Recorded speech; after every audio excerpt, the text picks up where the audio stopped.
দিনটা ছিল জন্মাষ্টমী। আর জানি বড় ব্লগ মিনি ব্লগ দুটো দিতেই আমরা অনেকটা দেরি করে ফেলেছি। আসলে নতুন চ্যানেল তো, সেই কারণে বড় ব্লগ না দিয়ে মিনি ব্লগটা দিতে ইচ্ছে করছিল না। তবে পাক্কা প্রমিস করছি এর পরের বার থেকে সবটুকু তোমাদের সাথে টাইমে দেওয়ার চেষ্টা করব। আগের বারে রিকো বাবা অনেকটা ছোট ছিল, খুব ইচ্ছে ছিল ওকে কৃষ্ণ ঠাকুর সাজানো, কিন্তু এত ছোট ছিল বলে খুব একটা সাহস করে উঠতে পারিনি। সেই ইচ্ছেটা মনেই থেকে গেছে। আর এবার চেয়েছিলাম যেন আমি একটুখানি ওকে সাজাতে পারি, যদি আমার রিকো বাবা হেল্প করে তাহলে। যাই হোক, যেটা ভেবেছিলাম সেটার একদম অপোজিটই হয়েছে। উনি সুন্দর করে চুপটি করে বসে আমার কাছে সেজেছে। প্রথমে সুন্দর করে তিলকটা পরিয়ে দিয়েছি, তারপরে যা যা ড্রেস অর্নামেন্টস একদম রেডি করেছিলাম সেগুলো একে একে পরিয়ে এই যে আমার কৃষ্ণ ঠাকুরের ফুল লুক। কেমন লাগছে অবশ্যই কমেন্ট সেকশানে জানিও। এই প্রথমবার ওকে সাজিয়েছি। এখন একটু বাবার সাথে একটুখানি আদর চলছে, এবারে আম্মা দাদুর জন্য ওয়েট করবে কখন দাদু আসবে।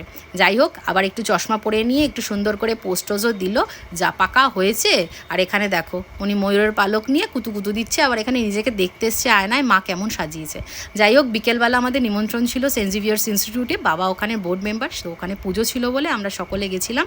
ওখানে গিয়ে জগন্নাথ বাবাকে প্রণাম করলাম, করে রিকো সবার সাথে গল্প টল্প করে তারপরে আমরা বাড়ির দিকে রওনা দিলাম।